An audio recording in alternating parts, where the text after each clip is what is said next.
Assalamualaikum warahmatullahi wabarakatuh. Selamat pagi anak-anak. Bagaimana kabarnya pada pagi hari ini? Alhamdulillah semua sehat ya. Apakah ada yang tidak masuk? Oke, masuk semua ya. Sebelum memulai pembelajaran pada pagi hari ini, marilah kita berdoa menurut agama dan kepercayaan masing-masing. Berdoa dimulai. Berdoa selesai. Oke, silakan dibuka bukunya pada bab 1 mengenai hak asasi manusia dalam perspektif Pancasila. Apakah sudah dibuka bukunya semua? Oke, sebelum kita memasuki materi pada pagi hari ini, Bu Guru mau tanya, apa sih hak itu? Apakah ada yang mau memberikan pendapatnya mengenai hak itu sendiri? Oke, Sinta. Oke, baik. Apakah ada pendapat lain selain Sinta? Oke, Salma. Ya, betul semua ya. Jawaban dari teman-teman kalian, 2 orang teman kalian itu semua betul mengenai pengertian hak itu sendiri. Hak merupakan sesuatu yang harus dimiliki, sesuatu yang harus diterima oleh seseorang. Sebelum kita mempelajari mengenai hak asasi manusia, hak asasi manusia itu sendiri kan terdapat 3 kata yang membentuknya, yaitu hak, asasi, dan juga manusia. Hak adalah sesuatu yang harus diterima, harus dimiliki. Yang kedua yaitu asasi. Asasi di sini yaitu pokok, utama, mendasar. Kemudian yang ketiga yaitu manusia. Seperti yang kita ketahui, manusia merupakan salah satu makhluk ciptaan Tuhan Yang Maha Esa. Kemudian ketika ketiga kata itu dirangkai menjadi satu kesatuan dengan kata-kata hak asasi manusia. Apakah di sini ada yang mau mengutarakan pendapatnya mengenai hak asasi manusia itu sendiri? Ayo, siapa? Apa sih hak asasi manusia? Apa pengertian dari hak asasi manusia? Ada yang tahu? Oke, Indah. Baik. Betul, apa yang dikatakan Indah itu betul. Bahwasanya hak asasi manusia merupakan hak dasar atau hak pokok yang melekat pada diri setiap manusia, yang merupakan anugerah dari Tuhan Yang Maha Esa, yang pelaksanaannya itu sesuai dengan hukum positif suatu negara tersebut berlaku.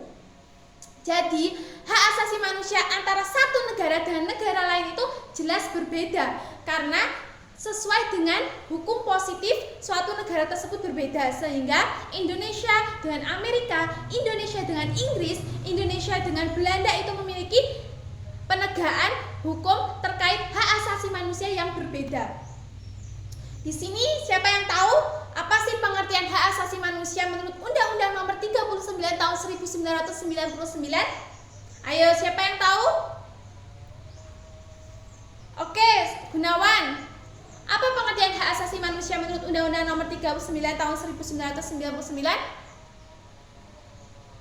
Baik, betul. Di sini seperti yang dikatakan Gunawan, bahwasannya hak asasi manusia dalam undang-undang mengenai hak asasi manusia yaitu UU Nomor 39 Tahun 1999 menyatakan atau di dalamnya menuliskan bahwasannya hak asasi manusia merupakan seperangkat hak yang melekat pada diri manusia yang merupakan makhluk Tuhan Yang Maha Esa. Di sini ada kata-kata makhluk Tuhan Yang Maha Esa, bahwa hak itu merupakan pemberian yang diberikan dari Tuhan Yang Maha Esa kepada hakikat manusia itu sendiri, sehingga hakikat manusia sebagai makhluk ciptaan Tuhan itu harus dihargai, harus dihormati, harus dijunjung tinggi, sehingga pelanggaran terkait hak asasi manusia itu sendiri harus dihindari. Karena apa? Seperti yang kita ketahui bahwa kodrat dari manusia itu sendiri merupakan makhluk ciptaan Tuhan. Oke. Kemudian menurut salah satu ahli yang berpendapat mengenai hak asasi manusia itu sendiri, siapa yang di sini yang tahu? Siapa ahlinya coba? Ya, banyak sekali. Salah satunya John Locke. Betul sekali, Indah. bahwa John Locke sendiri juga menyatakan atau mendefinisikan mengenai hak asasi manusia itu sendiri. Sini siapa yang hafal, siapa yang mengetahui apa sih pendapat John Locke mengenai hak asasi manusia itu sendiri? Iya, Bayu, apa? Oke, baik, betul. Apa yang disampaikan Bayu betul ya, bahwasannya John Locke menyatakan pendapatnya bahwa hak asasi manusia merupakan hak yang diberikan langsung oleh Tuhan yang Maha Esa yang bersifat kodrati. Kodrati sini saya menggarisbawahi kata-kata kodrati. Kodrati ini bermakna tidak dapat dipisahkan atau sulit untuk dipisahkan terhadap kodrat dari manusia itu sendiri. Sehingga John Locke berpendapat, John Locke mengutarakan bahwasanya hak asasi manusia itu bersifat suci. Jadi hak asasi manusia itu disucikan karena merupakan pemberian langsung dari Tuhan yang Maha Esa. Kemudian selanjutnya setelah kita membahas mengenai pengertian hak asasi manusia itu sendiri, kita akan berbicara mengenai sifat-sifat hak asasi manusia. Di sini apakah ada yang tahu sifat-sifat hak asasi manusia itu ada berapa? Ya, betul semua. Ada 4 ya. Di sini apakah tahu 4 sifat hak asasi manusia itu sendiri? Ayo, siapa yang mau berpendapat 4 sifat hak asasi manusia itu apa aja? Oke, Arum bisa menyebutkan 4 sifat hak asasi manusia? Oke, pertama? Ya, betul. Kedua? Ya, 3? Oke, 4? Oke, betul. Betul sekali ya apa yang dikatakan oleh Arum barusan, bahwasannya secara umum pada dasarnya hak asasi manusia itu memiliki 4 sifat. Yang pertama yaitu hak asasi manusia tidak dapat dicabut. Maknanya hak asasi manusia itu tidak dapat dicabut oleh siapapun. Bahkan orang memiliki pangkat tertinggi sekalipun seperti presiden, seperti raja, dia tidak memiliki hak untuk mencabut atau menghilangkan hak asasi seseorang.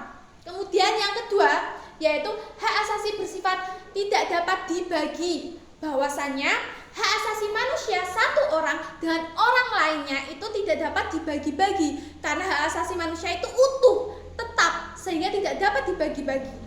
Kemudian yang ketiga yaitu hak asasi manusia bersifat, ya betul, bersifat hakikat atau hakiki. Maknanya hak asasi manusia itu melekat pada diri setiap manusia sejak ia lahir. Bahkan ada yang menyatakan bahwa hak asasi manusia itu sendiri telah melekat pada diri manusia itu sejak dalam kandungan. Jadi sebelum lahir pun manusia telah memiliki hak asasi manusia. Salah satunya itu hak asasi untuk hidup, untuk dipertahankan hidup di dalam rahim seorang ibu. Kemudian yang keempat, yang terakhir, yaitu hak asasi manusia bersifat universal. Universal ini dimaksud yaitu menyeluruh. Sehingga maknanya hak asasi manusia merupakan hak yang harus dimiliki oleh semua orang, seluruh manusia tanpa terkecuali, tanpa dibeda-bedakan latar belakangnya. Entah itu perbedaan agama, Islam, Hindu, Buddha, perbedaan gender, perempuan, laki-laki, perbedaan status sosial, kaya, miskin, dan perbedaan lainnya itu tidak boleh dijadikan alasan atau patokan untuk mendiskriminasi hak seseorang. Kemudian selanjutnya, selain sifat-sifat hak asasi manusia itu sendiri, dalam sejarah perkembangannya, hak asasi manusia itu juga memiliki sejarah. Jadi sejarah perkembangan hak asasi manusia sejak zaman dulu hingga sekarang itu dapat kita pelajari juga. Di mana pada awal mulanya itu, seperti yang kita ketahui bahwa pada zaman dahulu itu hak asasi manusia itu sangat rentan akan pelanggaran, khususnya dalam lingkup kerajaan. Seperti yang kita ketahui, pada waktu dulu itu kan sangat banyak kerajaan-kerajaan yang ada di Indonesia ataupun kerajaan-kerajaan yang ada di dunia, di mana raja tersebut itu kekuasaannya itu suka absolut, maksudnya suka bersewenang-sewenang dalam menggunakan kekuasaannya, sehingga kekuasaan raja itu absolut, kekuasaan raja itu mutlak, sehingga ia sewenang-wenang, sehingga ia bebas untuk melakukan apapun, hingga pada akhirnya itu kekuasaan sang raja itu bisa merugikan, bisa menimbulkan penderitaan dari rakyatnya itu sendiri. Sehingga dari situ pada zaman hak asasi manusia di Yunani, Socrates dan juga Plato sebagai seorang filsuf itu telah meletakkan dasar-dasar terhadap pengakuan dan juga penghormatan hak asasi manusia itu sendiri. Kemudian yang kedua, sejarah perkembangan hak asasi manusia yang kedua, yang itu perkembangan hak asasi manusia di Inggris. Seperti yang kita ketahui, Inggris merupakan salah satu negara atau bahkan kita katakan sebagai negara pertama yang mengakui adanya hak asasi manusia itu sendiri, di mana Inggris tersebut dibuktikan dengan adanya dokumen-dokumen mengenai hak asasi manusia, mengenai penghormatan penegakan hak asasi manusia itu sendiri. Salah satu dokumen yang terkenal di Inggris apa ya? Siapa yang tahu coba? Ya betul, pintar. Yaitu Magna Carta. Magna Carta merupakan salah satu dokumen yang terkenal di Inggris mengenai penghormatan atau penegakan hak asasi manusia itu sendiri. Kemudian selain Magna Carta, di Inggris juga ada salah satu dokumen yang terkenal yaitu Bill of Rights. Selanjutnya perkembangan sejarah hak asasi manusia yang ketiga yaitu hak asasi manusia di Amerika. Perkembangan hak asasi manusia di Amerika sendiri sejalan pada saat Amerika tersebut mendeklarasikan kemerdekaannya, sehingga disebutkan sebagai Declaration of Independence of the United States. Kemudian yang keempat yaitu hak asasi manusia di Prancis, dan yang terakhir yaitu hak asasi manusia oleh PBB. Di sini saya katakan hak asasi manusia oleh PBB di sini merupakan salah satu puncak dari perkembangan atau sejarah perkembangan hak asasi manusia itu sendiri, di mana dalam PBB sendiri melahirkan apa? Siapa yang tahu?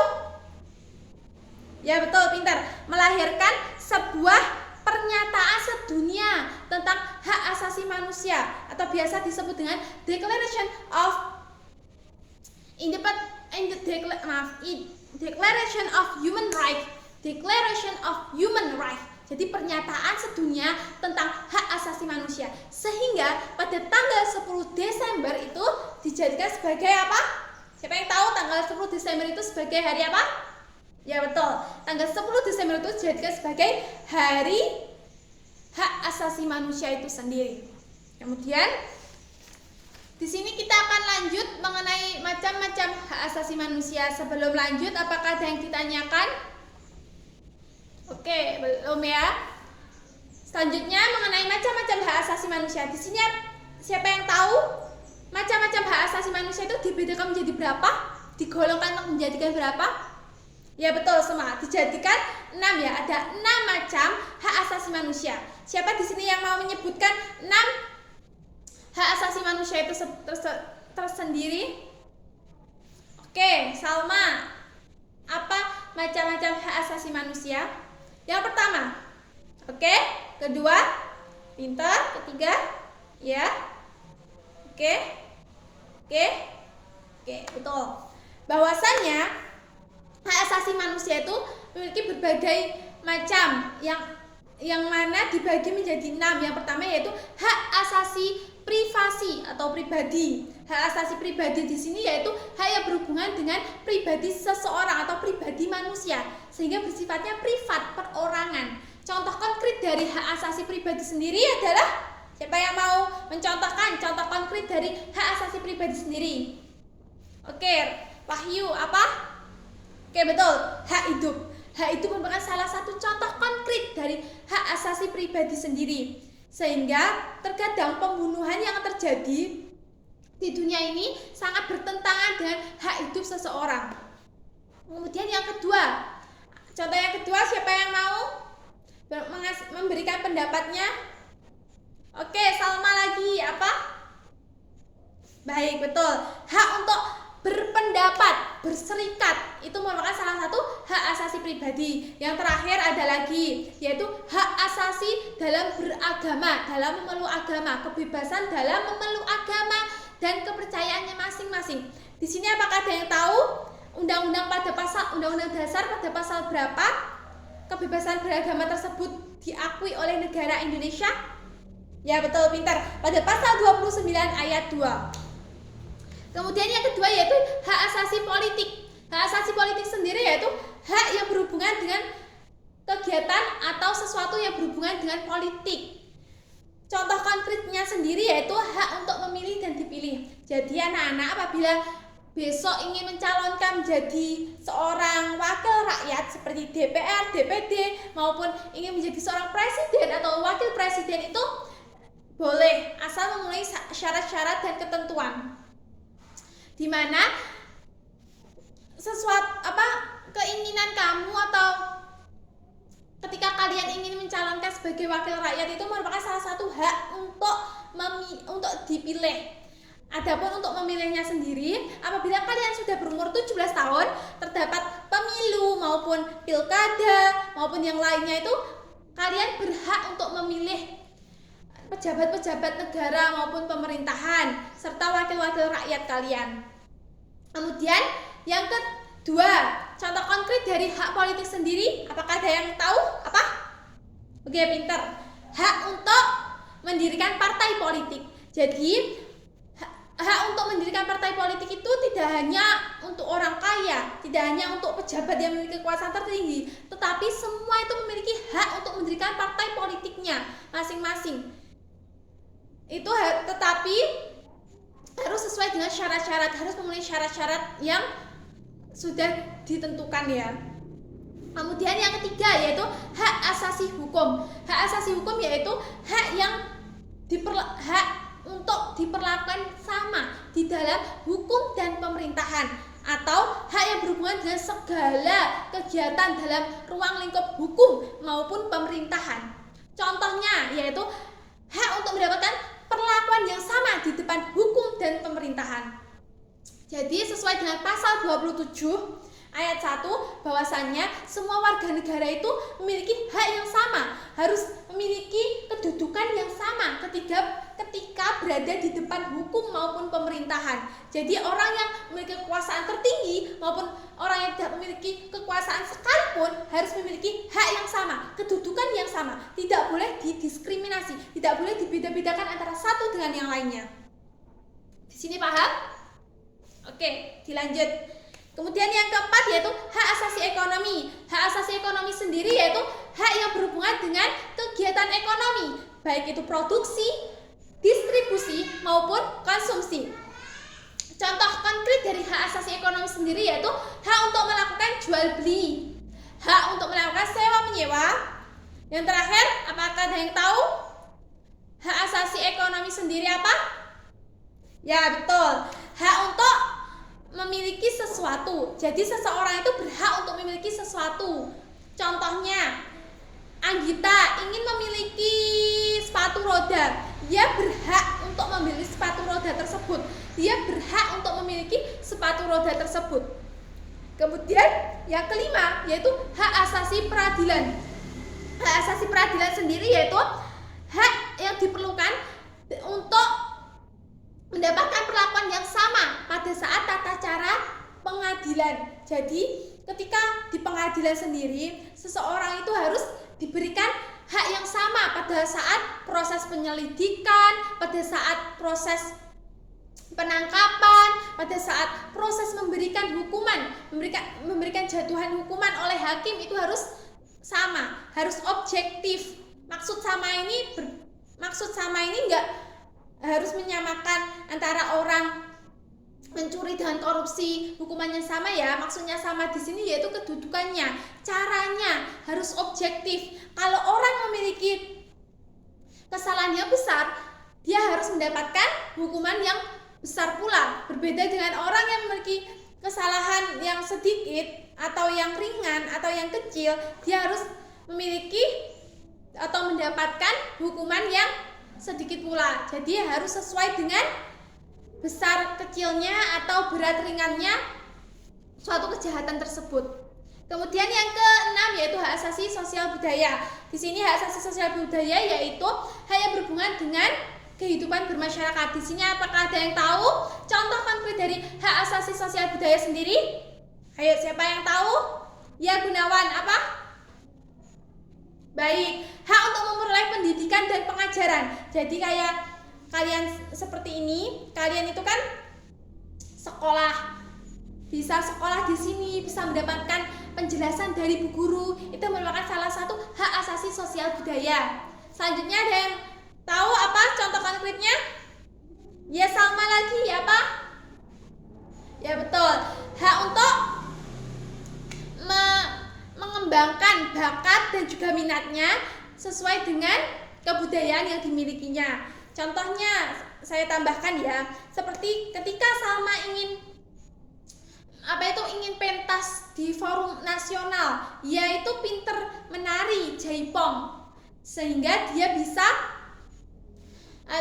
ikut festival-festival ataupun forum-forum nasional untuk memperkenalkan budayanya sendiri. Oke. Selanjutnya, setelah mengenai macam-macam hak asasi manusia, kita akan membahas mengenai pelanggaran hak asasi manusia. Ketika kita membahas mengenai hak asasi manusia, pasti berhubungan dengan pelanggarannya. Jadi, setiap hak asasi manusia itu pasti ada yang dilanggar, pasti ada yang dikurangi, pasti ada yang bahkan pasti ada yang dihilangkan. Di sini apakah ada yang tahu apa sih pelanggaran hak asasi manusia itu sendiri? Ya, Indro, apa? Oke, betul. Jadi apa yang dikatakan Indro itu betul ya, bahwa pelanggaran hak asasi manusia itu merupakan suatu kegiatan mengurangi atau bahkan menghilangkan hak asasi manusia itu sendiri. Sehingga pelanggaran terhadap hak asasi manusia itu harus kita hindari. Mendapatkan kecaman dari berbagai belahan dunia atau bahkan berbagai negara itu telah mengakui terhadap penegakan hak asasi manusia itu sendiri. Adapun faktor-faktor pelanggaran hak asasi manusia itu sendiri terdapat dua, yaitu faktor internal dan juga faktor eksternal. Faktor internal sendiri yaitu berangkat dari diri seorang pelaku pelanggaran HAM itu sendiri. Contohnya yaitu sifat egois, mau menang sendiri, pokoknya mau nomor satu terus. Dia mau menghalalkan segala cara untuk mencapai tujuannya. Itu merupakan salah satu faktor internal dalam pelanggaran hak asasi manusia itu sendiri. Kemudian yang kedua yaitu tidak ada sikap toleran atau toleransi. Maksudnya seseorang itu tidak memiliki rasa untuk menghargai, menghormati hak orang lain. Dia mementingkan dirinya sendiri, hampir sama dengan sifat egois. Yang ketiga yaitu rendahnya kesadaran mengenai hak asasi manusia. Sehingga rendahnya kesadaran masyarakat terkait hak asasi manusia itu sendiri dapat berpotensi untuk menimbulkan pelanggaran-pelanggaran terhadap hak asasi manusia. Sehingga di sini tidak hanya pemerintah, tapi seluruh rakyat Indonesia itu harus memulai untuk membangun kesadaran mengenai pentingnya hak asasi manusia itu sendiri, sehingga pelanggaran terkait hak asasi manusia itu dapat dihindari atau bahkan dapat dihilangkan. Kemudian yang kedua yaitu faktor eksternal. Faktor eksternal penyebab atau sesuatu yang menimbulkan pelanggaran hak asasi manusia yaitu penyalahgunaan kekuasaan. Di sini paling umum ya, pasti faktor eksternal yaitu penyalahgunaan kekuasaan. Karena apa? Karena pada sekarang ini fenomena-fenomena penyalahgunaan kekuasaan yang dijadikan sebagai alat. Jadi kekuasaan itu dijadikan sebagai alat untuk dapat melanggar hak asasi manusia itu sendiri.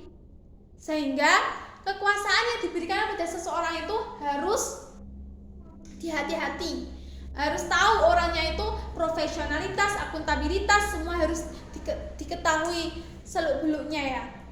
Karena apa? Karena terkadang kekuasaan seseorang yang memiliki kekuasaan itu, yang tidak memiliki moralitas yang baik, justru akan menyelewengkan kekuasaan tersebut untuk mendapatkan keuntungan untuk dirinya sendiri atau kelompoknya sendiri, tanpa harus memperdulikan rakyat maupun orang lain yang dirugikan. Kemudian yang kedua yaitu teknologi yang disalahgunakan.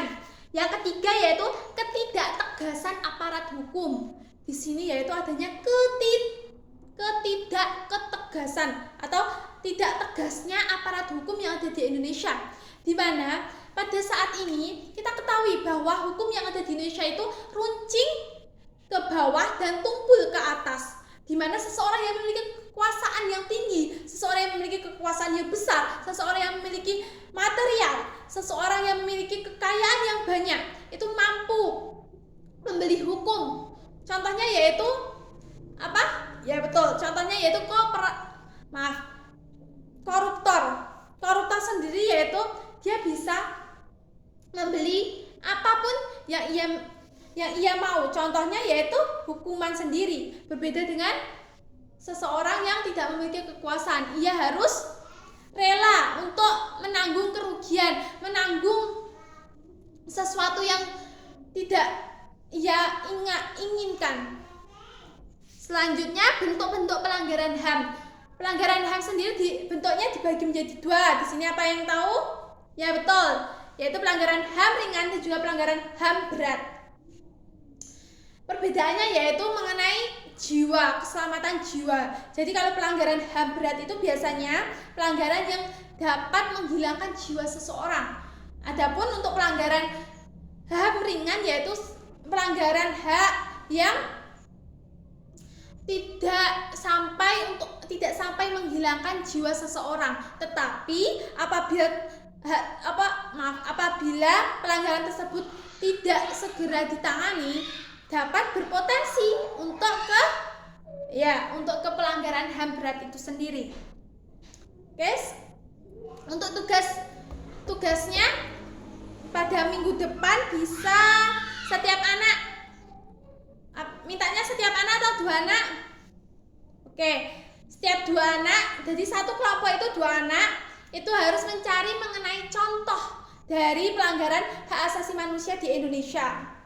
Dan juga sertakan analisisnya ya, mengenai penanganan terkait pelanggaran hak asasi manusia oleh pemerintah Indonesia itu sendiri. Oke, ada yang ditanyakan mengenai hak asasi manusia dan juga pelanggaran hak asasi manusia itu sendiri? Oke, apabila tidak ada yang ditanyakan, saya akhiri pelajaran pada pagi hari ini. Wassalamualaikum warahmatullahi wabarakatuh.